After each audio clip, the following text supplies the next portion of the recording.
Assalamualaikum warahmatullahi wabarakatuh. Hamdan wa syukronillah amma ba'du. Gimana kabar sobat event semua? Semoga senantiasa dalam lindungan Allah Subhanahu wa taala. Amin ya rabbal alamin.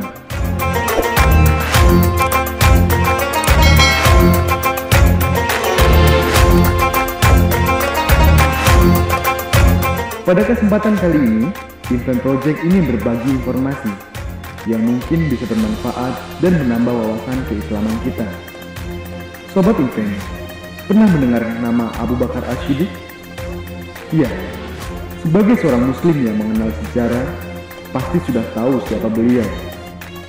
Dan Event Project di video ini membahas tentang mengenal lebih dekat Abu Bakar Ash-Shiddiq.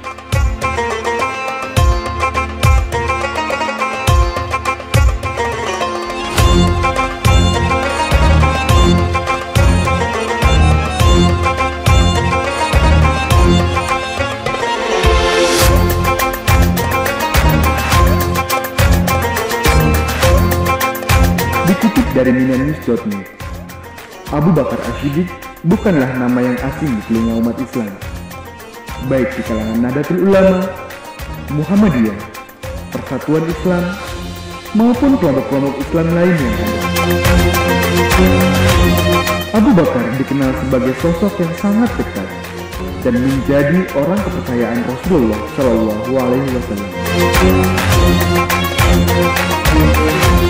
Meski nama yang familiar, tidak serta-merta semua orang tahu siapa Abu Bakar.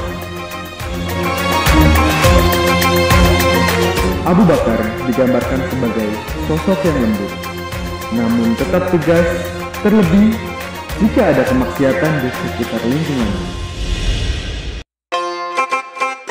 Ia juga digambarkan sebagai pribadi yang memiliki banyak sifat-sifat mulia. Bahkan, Rasulullah memberikan kabar gembira untuk Abu Bakar, yaitu bisa memasuki pintu surga manapun yang ia inginkan. Hal itu tak terlepas dari betapa Abu Bakar menjadi orang yang selalu berusaha beramar ma'ruf dan nahi munkar semasa hidupnya. Menurut sejarawan Profesor Mas'ud Ul-Hasan, Abu Bakar lahir pada tanggal 27 Oktober 573 Masehi. Ia memiliki nama asli Abdullah bin Utsman bin Amr bin Amr bin Ka'ab bin Sa'ad bin Taim bin Murrah bin Ka'ab bin Lu'ay bin Ghalib bin Fir. Fir ini tidak lain Quraisy, yang kemudian menjadi salah satu nama suku paling dihormati di lembah Hijaz, khususnya di Mekah.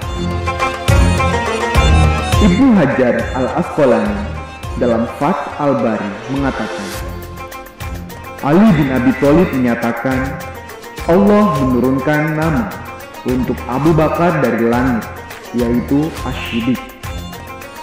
Ali sendiri bersumpah akan pernyataan ini. Kisah lain menyebutkan nama Ash-Shiddiq menjadi gelar bagi Abu Bakar karena ia menjadi orang yang pertama kali membenarkan kisah Isra Mi'raj Nabi Muhammad SAW dari Masjidil Haram ke Masjidil Aqsa, yang kemudian Mi'raj ke Sidratul Muntaha.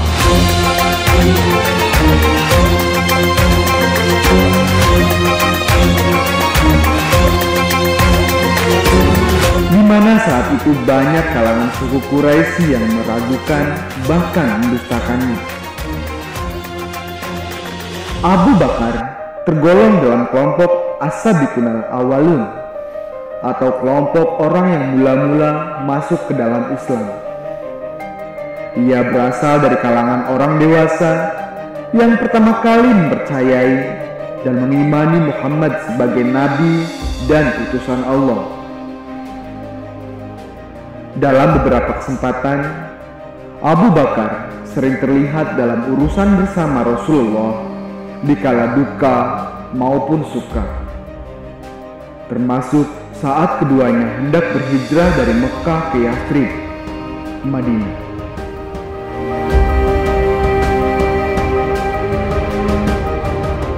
Meski orang-orang Quraisy yang malah mengejar Rasulullah dan Abu Bakar, keduanya akhirnya selamat sampai di Madinah. Menjadi khalifah, sejarawan Utsman bin Muhammad Al-Khamis mengisahkan, ketika kabar wafatnya Rasulullah diumumkan, Abu Bakar baru datang dari Sam, sebuah daerah dekat Madinah. Kemudian ia membuka penutup wajah Rasulullah dan mencium keningnya seraya berkata, "Ayah dan ibuku, sebagai tebusan, engkau adalah orang suci, baik ketika masih hidup maupun setelah wafat." Lalu Abu Bakar menutup wajah Rasulullah, kemudian berdiri dan naik ke atas mimbar. Ia menyadarkan orang-orang yang saat itu dalam kebimbangan. Dalam pidatonya yang cukup terkenal, Abu Bakar mengatakan, "Siapa saja di antara kalian yang menyembah Muhammad, maka ketahuilah bahwasanya Muhammad telah meninggal. Dan siapa saja di antara kalian yang menyembah Allah, maka ketahuilah bahwa hanya Allah Maha Hidup, tidak akan pernah mati." Kata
jadi pemimpin mereka.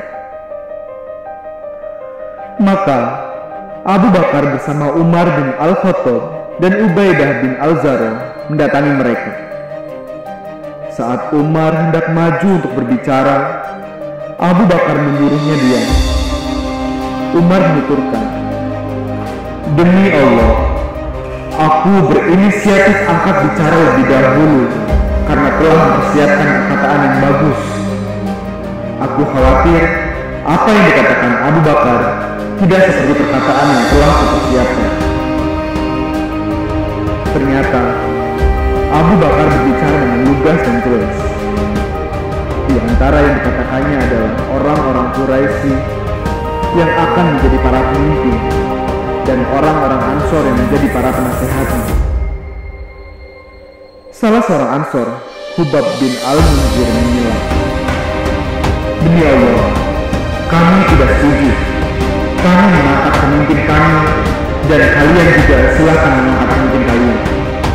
Abu Bakar menanggapi, "Tidak demikian, tetapi kami yang menjadi pemimpin, dan kalian yang menjadi pada penasihatnya. Mereka lah orang Quraisy, orang-orang Arab yang paling mulia tempat tinggalnya. Mereka juga suku yang paling mewakili anak asli. Maka baiatlah Umar atau Abu Ubaidah. Mendengar hal itu, Umar berseru kepada Abu Bakar, "Tidak, tetapi kamilah yang akan membayar engkau. Engkaulah pemimpin kami, orang yang terbaik di antara kami, dan orang yang paling dicintai Rasulullah di antara kami." Selepas berbicara, Umar memegang tangan Abu Bakar dan membayarnya. Lalu orang-orang yang hadir pun berdiri membayar Abu Bakar. Al-Hamis sendiri menegaskan, kisah ini lebih mendekati fakta yang terjadi saat itu. Menurut Mahmud Salkut, seorang ulama besar dari Universitas Al-Azhar Kairo, pada masa kekhalifahan Abu Bakar Al-Siddiq, pusat-pusat pendidikan bukan hanya terdapat di Mekah dan Madinah, melainkan juga sudah tersebar di berbagai daerah Islam lainnya. Di masa kepemimpinan Abu Bakar pula, pendidikan menjadi salah satu hal yang sangat diperhatikan. Sebab pendidikan Islam menjadi kebutuhan di tengah masyarakat. Adapun lembaga-lembaga pendidikan yang digunakan masih sama seperti zaman Rasulullah, yaitu masjid, as-sufah, al-kutab, dan rumah-rumah para sahabat. Secara keseluruhannya, sistem pendidikan Islam kala itu bukanlah sesuatu yang datang dari luar atau kebudayaan-kebudayaan yang lama. Akan tetapi, dalam perkembangan dan pertumbuhannya mempunyai hubungan yang erat dengan kehidupan Islam secara umum. Di lembaga-lembaga pendidikan Islam itulah para sahabat memberikan pelajaran mengenai agama Islam kepada muridnya, baik yang berasal dari penduduk setempat maupun yang datang dari tempat lain. Setelah